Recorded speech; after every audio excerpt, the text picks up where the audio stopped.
أعوذ بالله من الشيطان الرجيم بسم الله الرحمن الرحيم فإن طلقها فلا تحل له من بعد حتى تنكح زوجا غيره. دې آیت کې د دریم طلاق تذکره ده. د دوو طلاقونو تذکره مخکې تېره شوه. بیا منځ کې چې دی د خلې تذکره تېره شوه. خله مطلب ده چې ښځه څه پیسې وغیره ورکړي او د هغې په بدله کې طلاق وله خاوند ورکړي. دې آیت نه دریم طلاق تذکره ده. ګوره طلاق چې دی دا په دوه قسمه الفاظو سره واقع کېږي. یو ته صریح الفاظ وایي، یو ته کنایي الفاظ وایي. صریح الفاظ ده چې صفا صفا الفاظ استعمال شي، لکه د طلاق لفظ استعمال شي، لفظ طلاق استعمال شي، نو دې ته صریح الفاظ وایي. او د دې نه طلاق واقعي طلاق رجعي. طلاق رجعي معنی ده چې په دې کې رجوع جایز وي، یعنې که عدت لا نو تېر شي او په دغې عدت کې دننه دې رجوع وکړه، نو بغیر د نکاح د کولو نه ښځه چې دی بیا د انسان دپاره حلاله شي. او دویم قسم طلاق الفاظ چې دي هغې ته کنایي الفاظ وایي، یعنې هغه دوه معنو والا الفاظ دي. لکه صریح لفظ پکې د طلاق نه استعمال شوی، لکه مثال په طور ته جدای، ته یوی. نو اوس دا داسې الفاظ دي ته یوی، نو په دې کې دا هم چې ته یوی په طلاق سره یوی، یعنې یو طلاق وضع شوی دی. یا ته یوی ستا په خوبصورتۍ کې ستا هم مثل نشته، ته په دې اعتبار سره یوی. یا داسې ته شماروه، نو اوس دا شمارول دوه معنو احتمال لري. یا دا چې ته له ما طلاق درکړی خپل عدت ورځې شماروه، یا طلاق مې درکړی دی طلاق مې نه دی درکړی خو د الله پاک نعمتونه شماروه. نو په دې کې دا احتمالات دي. نو د دې دویم قسم الفاظ چې دي دې ته چې کنایي الفاظ وایي. صریح الفاظ استعمال نه شي، لیکن داسې الفاظ استعمال شي چې په هغې کې د طلاق معنا هم راتلی شي او د طلاق نه علاوه بله معنا هم راتلی شي. نو دا قسم الفاظو نه طلاق باین واقع کېږي، طلاق باین. او په دې طلاق باین ته باین دې ته وایي باین په معنا د جدا کېدو،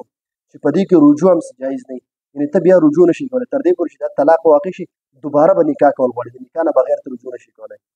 اوس د اول قسم الفاظ چې کوم دي، چې کوم صریح الفاظ استعمال شي، نو د هغې نه طلاق رجعي واقع کېږي او په هغې کې نیت ته ضرورت نه وي، د نیت اعتبار پکې نه کولی کېږي. که چا صفا الفاظ استعمال کړل ښځې ته د طلاق، نو په دې کې نیت په اعتبار به نه کولی کېږي، طلاق په فورا واقع شي، که د نیت وي او که نه وي، بغیر د نیت نه هم طلاق واقع کېږي. او دا دویم قسم الفاظ چې دي چې کنایي الفاظ،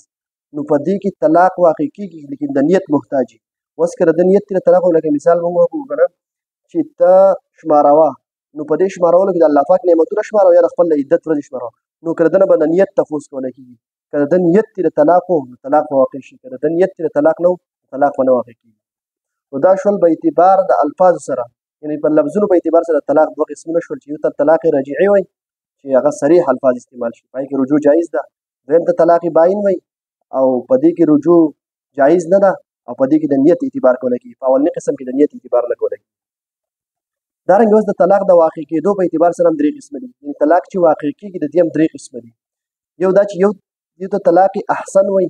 یو ته طلاق حسن وایي، بل ته طلاق بدعي وایي. طلاق احسن هغې طلاق ته وایي یو طلاق انسان ورکړي د پاکۍ په حالت کې، یعنې کوم طهر چې راځي د پاکۍ د بیمارۍ نه علاوه چې کومې ورځي په دغې حالت کې ورکړي، کوروالی یې صحیح پکې نه کړی، طلاق ورکړي، دې ته وایي طلاق احسن. او بیا بالکل خاموشه پاتې شي او هغه عدت تیر شي نو طلاق واقع شي، دې ته وایي طلاق احسن. دویم قسم طلاق دی طلاق حسن. طلاق حسن دې ته وایي چې په درې طهرونو کې جدا جدا، یعنې د پاکۍ دا کومې ورځې چې یو طلاق ورکړی شي، بیا چې دغه بله پاکي راشي د بیمارۍ نه وروسته چې بیا پاکي راځي، بیا بل طلاق ورکړي، بیا بیماري تېره شي کومې ته چې حیض وایي، بیا د هغې نه وروسته بله پاکي راشي، په هغې کې درېیم طلاق ورکړي. درې طلاق یې لیکن دا په جدا جدا طهرونو کې په پاکۍ په دې علاقو، دې ته وایي طلاق حسن. او دریم ته وایي طلاق بدعي، چې هغه دا دی چې په یو لفظ سره درې طلاق ورکړي یا په یو طهر کې جدا جدا، یعنې یو ورځ دې یو طلاق ورکړو، 2 ورځې بعد دې بل طلاق ورکړو، 15 ورځې بعد دې بل طلاق ورکړو، دې ته وایي طلاق بدعي. یا د حیض په حالت کې دغه بیمارۍ په دې ورځو کې طلاق ورکړي، نو دا طلاق بدعي دی. اوس د قرآن مجید د آیت ته راشئ، فإن طلقها، د دې نه د درېیم طلاق ذکر دی. ګوره دوه طلاقونه ذکر شول، اوس د قرآن مجید اسلوب ته ګوره، په دې کې د انداز داسې د ان سره یې راوړو، مطلب دا چې په کار خو دا ده یو خو د طلاق ښه شی نه دی، یو که د طلاق نوبت راشي نو پکار دا چې انسان دی یو طلاق ورکړي. موږ وایو کنه هغه ته احسن وایي، یعنی بهترین طلاق دا چې یو طلاق دی ورکړي، ځکه چې دا شی بد دی او کوم شی چې بد نو دا غي تذکیره هم زیاته نه پکار دا ک ډیر مجبوري یو طلاق ورکړي شي. او دا د صحابه او د نبی قرآن نام دا ثابتي ګوره قرآن مجید دی پاوله کې دا نه ونوي چې الطلاق ثلاث د څه ویل شو چې الطلاق ثلاث، لیکن پاوله کې الطلاق مرتان بیا فإن طلقها په دویم آیات کې د دریم طلاق تذکیره راوړه. نو دینه دا معلومی چې دا کار ښه کار نه دی، لیکن که بیا هم نوبت راشي نو چې یو طلاق ورکړی شي. او په دې باندې د صحابه او د تابعین او د نبی علیه السلام ارشادات او د نبی علیه السلام سنت څومره چې د هغې دغه کېږي، بلکې صحابه به خوښوو دغه یو طلاق دې ورکړی شي. نو په هغې باندې تعامل دا و. تعامل مطلب دا چې هغو په دې عمل کوو چې یو طلاق ورکوو، بیا به چې دی عدت تېر شو بس یو طلاق واقع شو. بیا که خامخا ضرورت راشي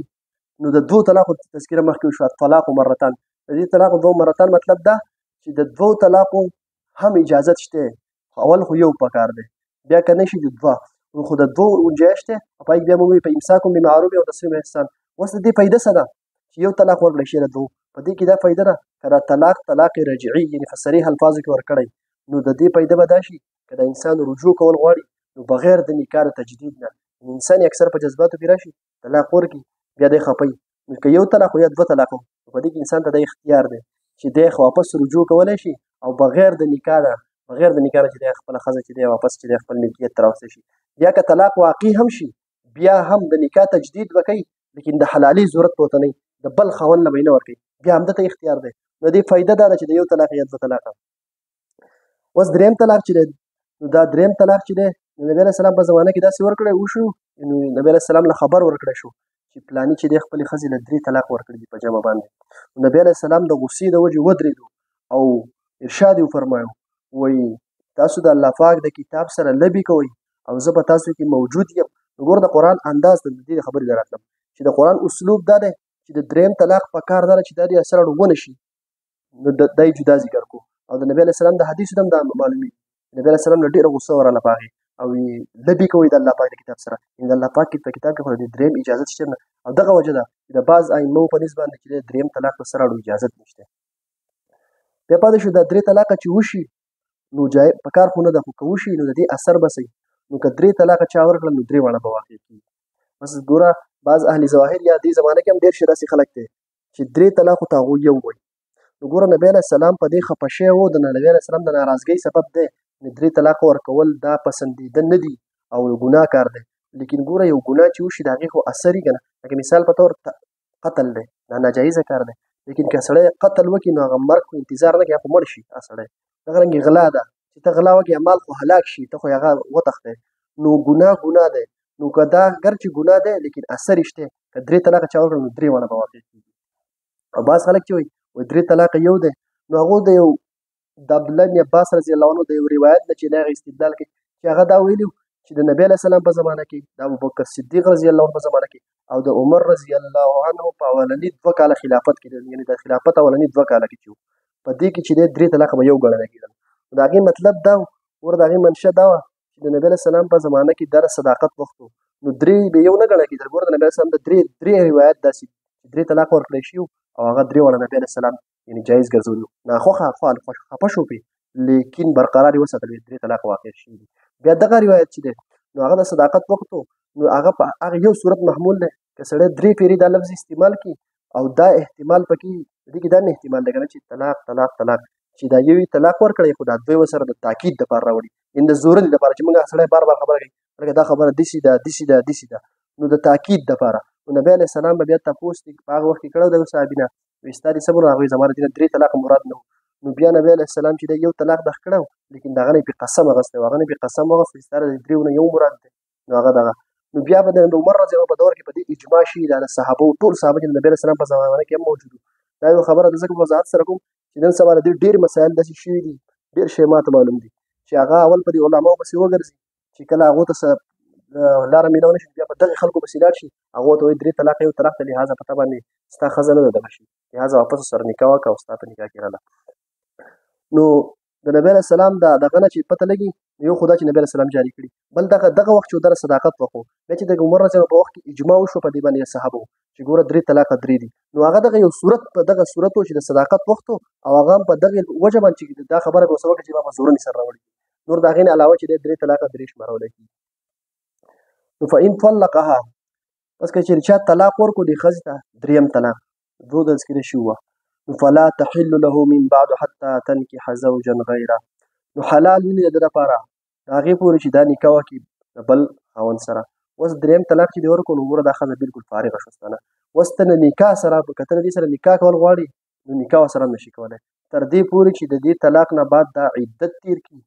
او عدت مونږ ویلو چې ګوره چې کله طلاق ورکړل شي د طلاق جدا عدت ده د مرګ جدا عدت ده. طلاق عدت خو مونږ ویلو چې یا خو درې هیڅ دغه درې بیماریان چې تیر شي او که بیماریان چې راځي 3 میاشتې تیر شي او یا د مرګ عدت دا چې 4 میاشتې او 10 ورځې دي او که په حامله وي یعنی بچی په خېټه په هغه صورت کې خو په هر صورت کې طلاق صورت او که مرګ صورت په هغه صورت کې سیک او د عدت چې ختميږي هغه سیپ په زیږولو د بچی سره ختميږي. نو وس چې کله دا دریم طلاق ورکو نو بیا د انسان لپاره دا خزه حلال نه تر دې پورې چې دا بل خاوند د عدت تیر کی دا غینه ورسته د بل خاوند سره نکاح وکي او چې د بل خاوند سره نکاح وکي دا غینه بعد چې کورواله وشي او بیا که اتفاقا هغه ولهم طلاق ورکو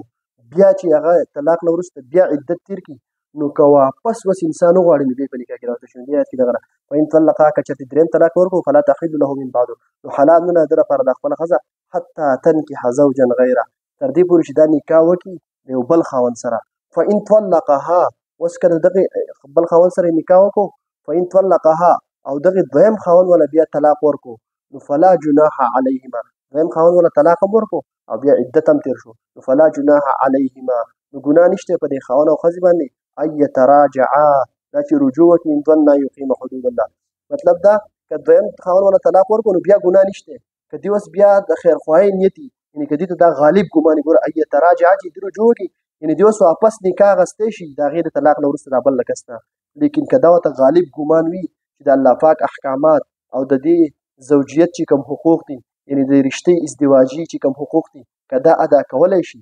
بیا د نکاح وکي او کدا ته غالب ګمان نه بیا د نه کوي نو اي تراجع چې رجوع دی وکي یعنی بیا د نکاح وکي ان ظن کدی ته دا ګمان وي غالب ان يقيم حدود الله چې دی به قائم کې د الله پاک حدود وتلك حدود الله او د الله پاک حدود یعنی احکامات يبينها دلر الله پاک بیانې لقوم دار قوم د فره يعلمون چې هغه په لري یعنی په هوا خلق د فره الله پاک دا بیانې او په خلق په دې باندې عمل کوي. ترجمه توکل اعوذ بالله من الشيطان الرجيم بسم الله الرحمن الرحيم فإن طلقها واسكچر دي خزل دریم طلاق ورکو فلا تحل له بس حلال ندی د لپاره من بعد رسل دینا حتى تنكح زوجا غیره تر دې پورې چې دا خزه نکاح وکي د بل خاوند سره فإن طلقها بس کچری دغه خاوند ولهم طلاق ورکو فلا جناح علیهما نو ګناه نشته په دې خزي خاوند باندې یا ګناه نشته په دې دواړو باندې اي تراجعا دا چې رجوع وکي دا دواړه معنا چې نکاح وکي دا دواړه ان ظن کدی ته غالب ګمان وي اي يقيم حدود الله دا چې دی به قائم کی د الله پاک حدود وتلك حدود الله او دا د الله پاک احکامات دي يبينها بیانې دی لرا لقوم داسې قوم ته يعلمون چې هغه په لري